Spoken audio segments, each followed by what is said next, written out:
दोस्तों, आप लोग देख रहे क्रांति की आवाज़। आज हम बात करेंगे नेपाल की उस क्रांति की तरफ जिसने पूरे एशिया में हाहाकार और अपने होने का डंका बजा दिया। आप देख रहे होंगे सोशल मीडिया पर अभी कोई अगर मुद्दा चल रहा है तो वो नेपाल है।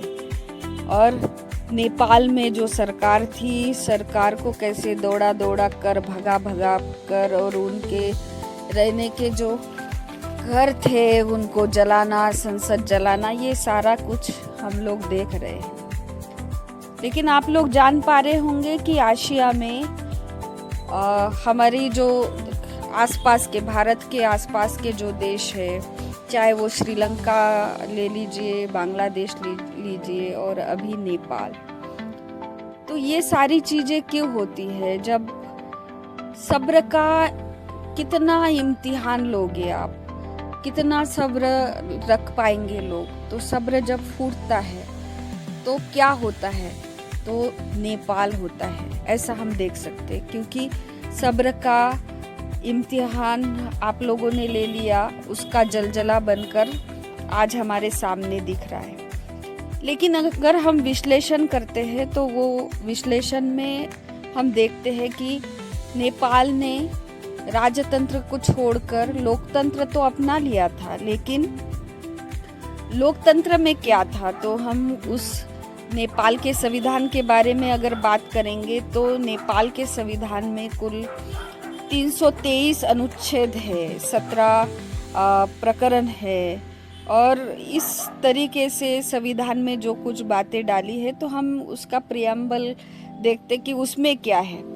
तो क्या कहते हैं नेपाल के संविधान में क्या लिखा हुआ है? तो उसमें लिखा हुआ है, हम नेपाल के लोग अपने ऐतिहासिक संघर्ष, बलिदान, क्रांति और लोकतांत्रिक परंपरा को याद करते हुए जनता की सार्वभौमिक संप्रभुता, समानता, न्याय, स्वतंत्रता, मानवीय गरिमा, सामाजिक न्याय, धर्मनिरपेक्षता, समावेशिता और संघीय लोकतांत्रिक गणराज्य के सिद्धांतों पर आधारित सभी नेपाली लोगों के लिए न्यायसंगत, समावेशी, लोकतांत्रिक, प्रभावशाली, विकासोन्मुख, स्थायी और प्रगतिशील समाज की स्थापना हेतु यह संविधान अपनाते हैं। अर्थात हम यह सुनिश्चित करते हैं कि राज्य का प्रत्येक अंग जनता के प्रति जवाबदेह हो, सभी नागरिकों को समान अधिकार और अवसर प्राप्त हो, सामाजिक, आर्थिक और सांस्कृतिक विकास को संतुलित रूप से बढ़ावा दिया जाए, धर्म, जाति, भाषा, लिंग, क्षेत्र, जातीयता या अन्य किसी आधार पर भेदभाव समाप्त हो। ये सब भारत के संविधान जैसा आपको लग रहा होगा, थोड़ा मिलता जुलता, लेकिन ये नेपाल के संविधान में जो सारी चीज़ें लिखी हुई है, क्या ऐसी ही चीज़ें वहाँ पे लोकतंत्र अपनाने के बाद हुई थी? तो हम देखते हैं कि ये सारा कुछ नहीं मिला।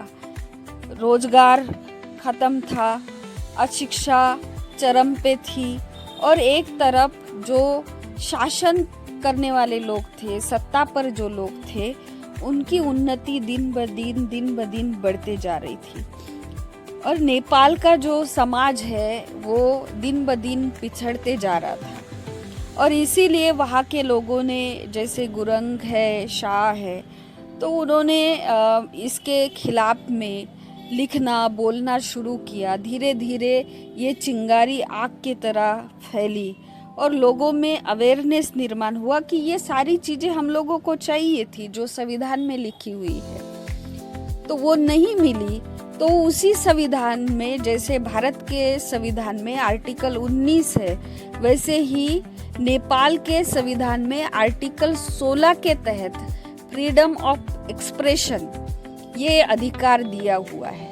और उस अधिकार का भी हनन, मतलब जब ये आंदोलन के लिए वो बातें ये सब कुछ कर रहे थे, तो वहाँ के जो मीडिया है, जैसे भारत में भी मीडिया एक तरफा काम करता है, मतलब शासन की बात तो करता है लेकिन जनता की बात नहीं करता। उसका काम क्या है, जनता में जो अच्छी चीज है उसके लिए भी मत बनाए, जो बुरी चीज है उसके लिए भी मत बनाए, ओपिनियन बनाए। लेकिन अगर आप एक तरफा तो गलत चीज के बारे में भी वो सही ओपिनियन बनाने का काम जैसे भारत का मीडिया करता था, वही चीज करने की कोशिश जब नेपाल के मीडिया ने की तो वहाँ के लोगों ने वो मीडिया को भी जलाने का काम किया। सोचने वाली बात है। आपको लगता है कि हम लोग अन्याय, अत्याचार, विषमता, द्वेष, घृणा इतना फैला देंगे कि ये लोग कभी विद्रोह ही नहीं करेंगे, लेकिन ये गलत सोच है।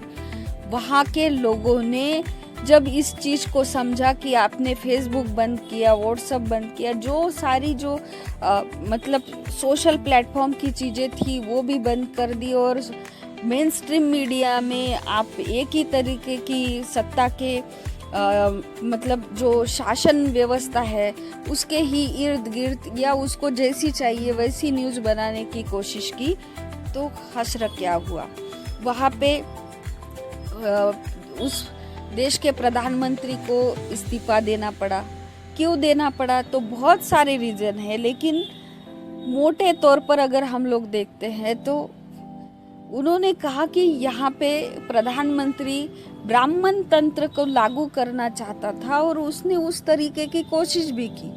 अब ब्राह्मण तंत्र और लोकतंत्र क्या है, तो लोकतंत्र में सभी लोगों का राज होता है और ब्राह्मण तंत्र में क्या होता है, तो एक स्पेसिफिक जो कास्ट है उसी को स्वतंत्रता होती है, उसी को सारे अधिकार होते हैं।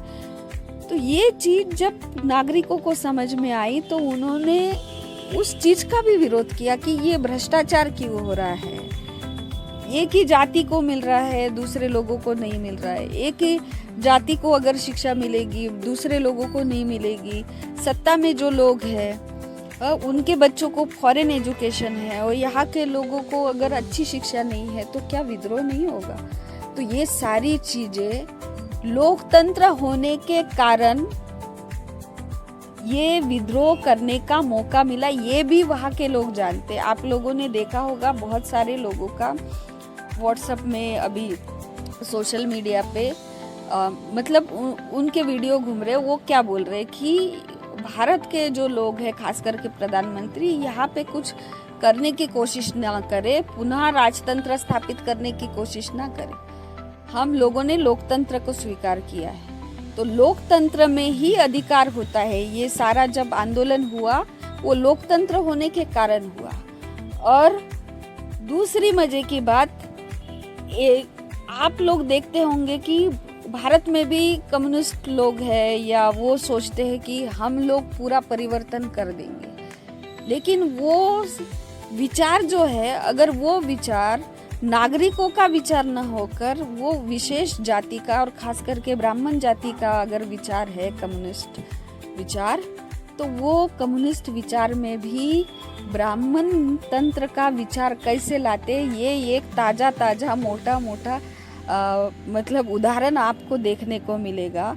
जिस देश में बुद्ध हो उस देश में उसी विचारधारा से अगर गणराज्य व्यवस्था क्या है, तभी से परंपरा से उस देश में आई हुई व्यवस्था है जिसके कारण लोग मतलब सोने की चिड़िया के जैसे रह सकते हैं, स्वर्ग जैसा होता है, सब कुछ हो सकता है। लेकिन उसको दरकिनार करके हमारा तो विचार नहीं मानेंगे, तो हमने मार्क्स का, लेनिन का विचार ले लिया, लेकिन उस विचार के आड़ में अगर आपने जातिवाद का विचार, गैर बराबरी का विचार अगर उसमें घुल मिलाकर भी कोशिश की करने की, तो भी ये आप लोग देख सकते हो कि फिर भी लोगों में जागरूकता आ सकती है, लोग विद्रोह कर सकते हैं और अपने हक और अधिकार की लड़ाई भी लड़ भी सकते हैं, जीत भी सकते हैं।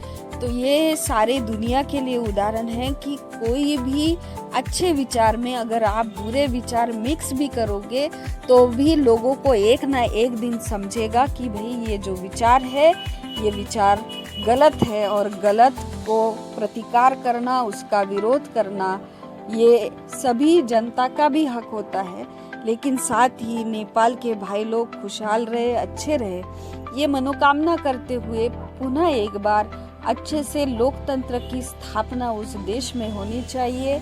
सभी को समानता, स्वतंत्रता, बंधुता और न्याय जो उस संविधान में लिखा हुआ है कि सभी नागरिकों को हक और अधिकार मिले, समान न्याय मिले, समान मतलब जैसे उनकी योग्यता हो तो उस योग्यता के अनुसार अपॉर्चुनिटी मिले और खुशहाल देश का पुनः निर्माण हो।